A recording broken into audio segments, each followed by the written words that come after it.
On a décidé de choisir Salah, c'est parce que Salah était un enfant qui était tout à fait différent des autres dans la classe. Il avait beaucoup de difficultés à rester en place au sein du groupe et à effectuer les activités d'apprentissage sur une longue durée. Et donc on a dû mettre en place un système pour lui faire comprendre la quantité qu'il allait devoir faire comme activité, mais en même temps, quand on lui donnait l'iPad, il pouvait gérer ça tout seul à son bureau, mais on se rendait compte qu'à son bureau, il faisait n'importe quoi.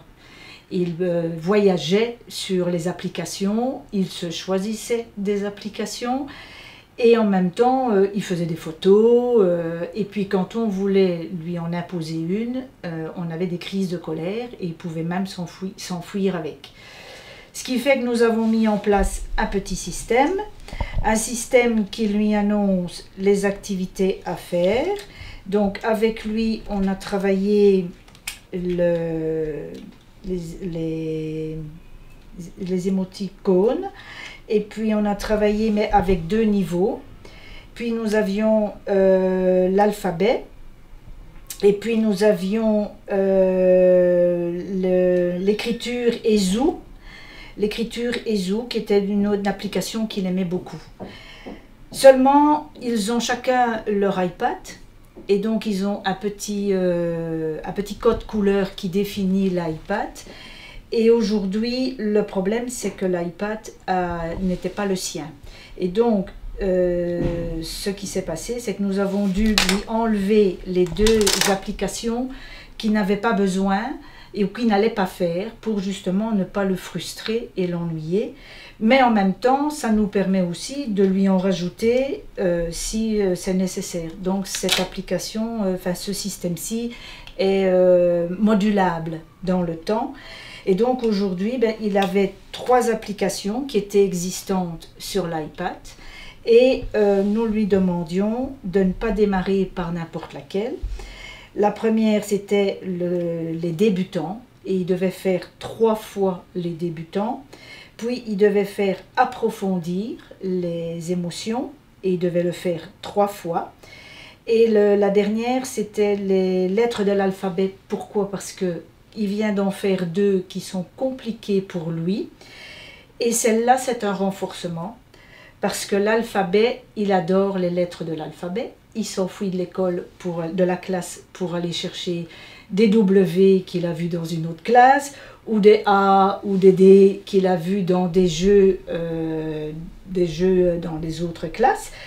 Et donc à ce moment-là, l'alphabet, c'est un renforcement pour lui, mais on a dû lui imposer de commencer par une lettre, une autre, et puis encore une autre.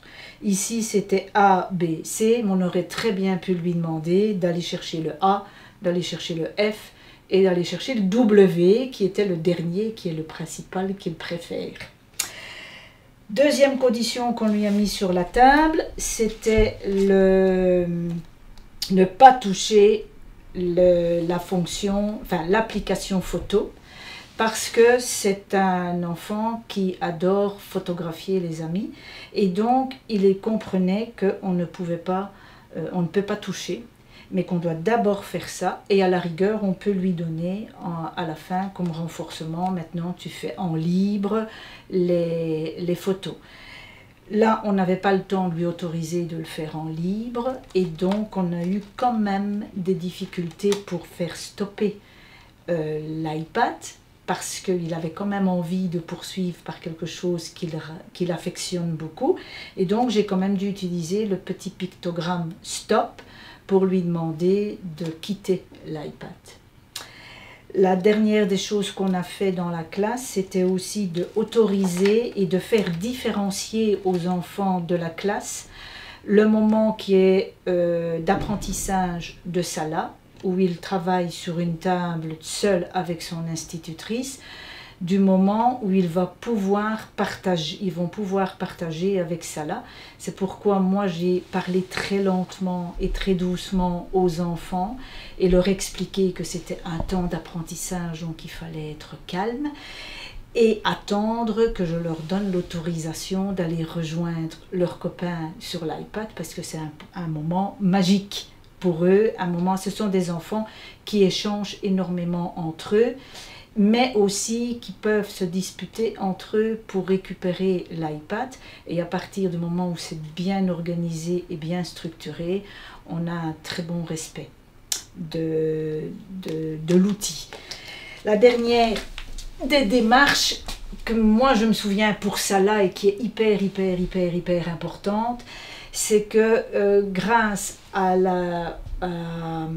aux iPads et donc à Fira, on a pu se permettre de faire passer un iPad dans un internat. Et l'éducatrice spécialisée travaillant avec un autre enfant s'est rendu compte que Salah était très attirée par l'outil iPad et a sollicité la maman. Et elle l'a sollicité pour la sensibiliser à l'utilisation d'un moyen de communication. Et c'est là que j'ai dû quand même expliquer à la maman de pouvoir bien différencier les deux, parce qu'avec les uns, c'est une écoute pour Salah, pour pouvoir mieux écouter et mieux apprendre, et donc d'être à l'écoute de l'institutrice, mais que pour la maison, ce sera plus un travail de communication. Et donc là, on allait lui expliquer les différentes applications qui pouvaient exister, dont la VAS, qui peut convenir pour Salah. Mais là, nous devons rencontrer la maman pour pouvoir bien différencier les temps de travail, les temps de libre et de jeu et les temps de communication. Et donc là, on a une réunion qui doit se faire avec la maman de Salah. Donc voilà.